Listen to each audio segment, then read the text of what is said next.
Oh baby, the time has come.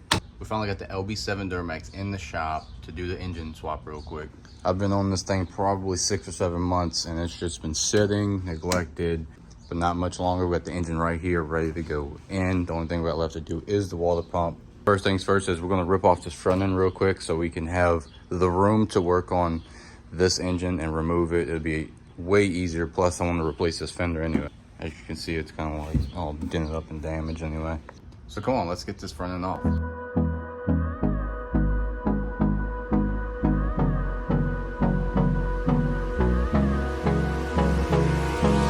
Hold me close till I get up. Time is barely on our side. I don't wanna waste what's left. The storms we chase are leading us, and love is all we'll ever trust. Yeah, no, I don't wanna waste what's left. And on we'll go, through the wastelands, through the highways, till my shadow turns to sun rays. And on we'll go, through the wastelands, through the highways, and on we'll go.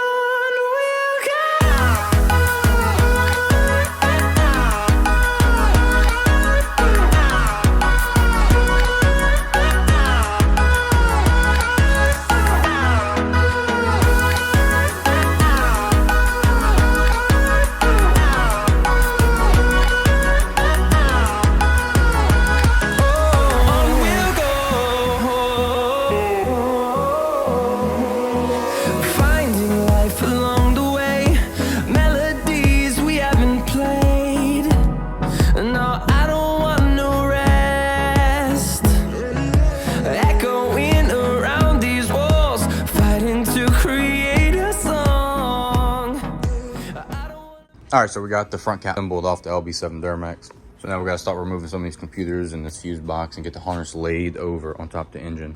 Like I said in the previous video, we're not using this harness right here because it's all burnt and chopped up. So we're gonna use the other harness on the other engine. It really didn't take long to remove that front cap and the fenders, and we have all this room to work on the Duramax. So anyone working out of their little backyard or shop, just like me, I advise doing that just so you're not messing up your fenders, leaning over the engine bay and hurting your back and stuff like that. You can stand up and literally work on whatever you need to work on. But it's really not far. We just got to unbolt the torque converter, the transmission, the exhaust, and the motor mounts, and hook some grounds, and then we'll remove the whole thing as an assembly. It's really a couple minutes worth of work. So let's get to snatching this thing out the truck.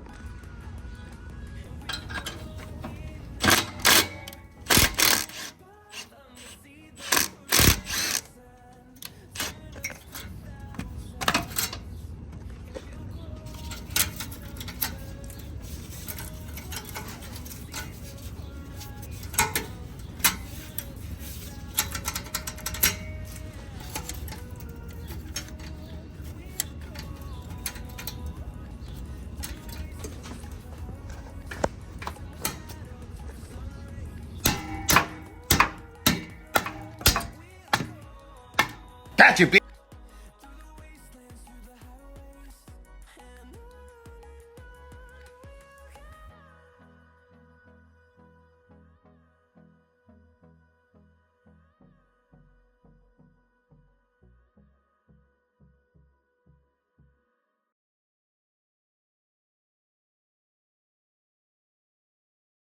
That was awesome.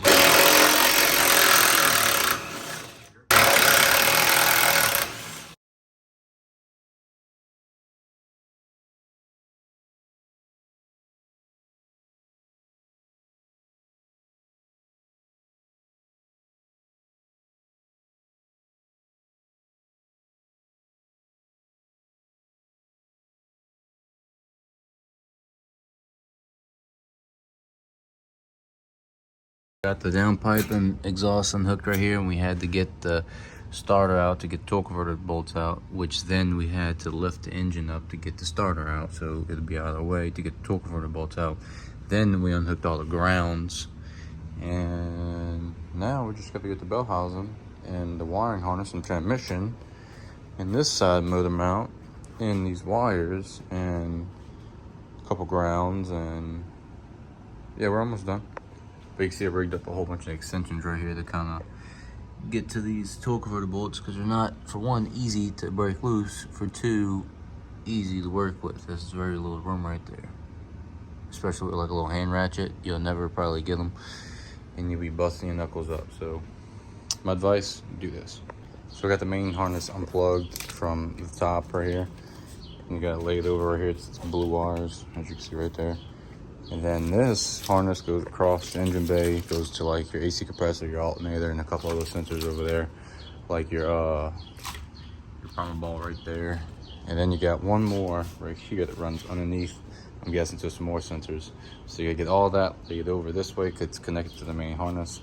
And then you gotta get this red battery box too over here after you connect it from your alternator. And then we'll leave this harness on the engine, take the whole engine out like that, and then we'll use the harness from the other engine that come on there, because it's in a lot better shape.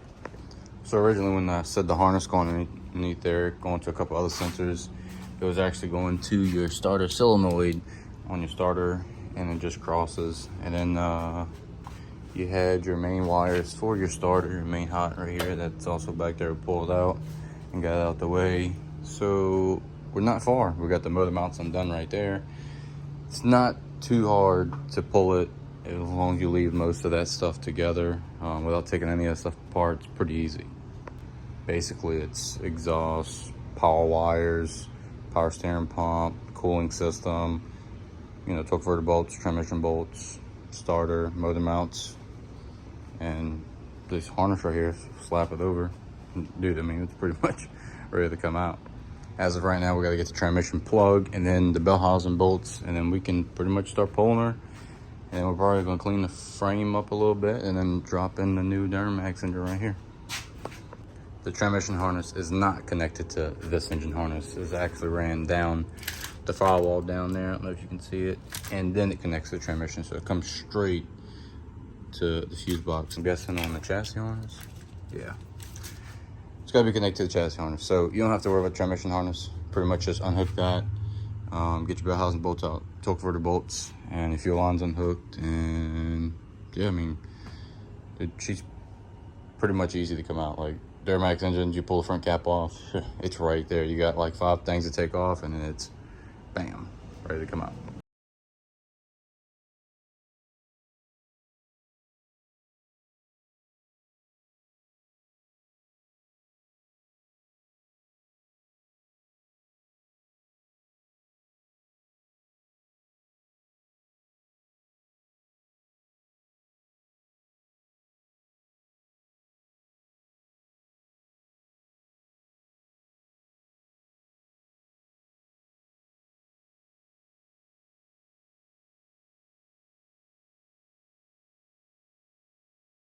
We got the LB7 engine out the truck. It felt like freaking forever, but got it out, ready to go. Now it's gonna be the end of this video. Do a part 1 and part 2 of the pull and install to make it a little easier on y'all, and obviously not to have a freaking 30 to an hour long video, but pretty much try to have like a 15-minute video or so of the, you know, pulling the engine out and then installing a new one. So be sure to like and subscribe. If not, I'm letting the air out the tire while you're sleeping.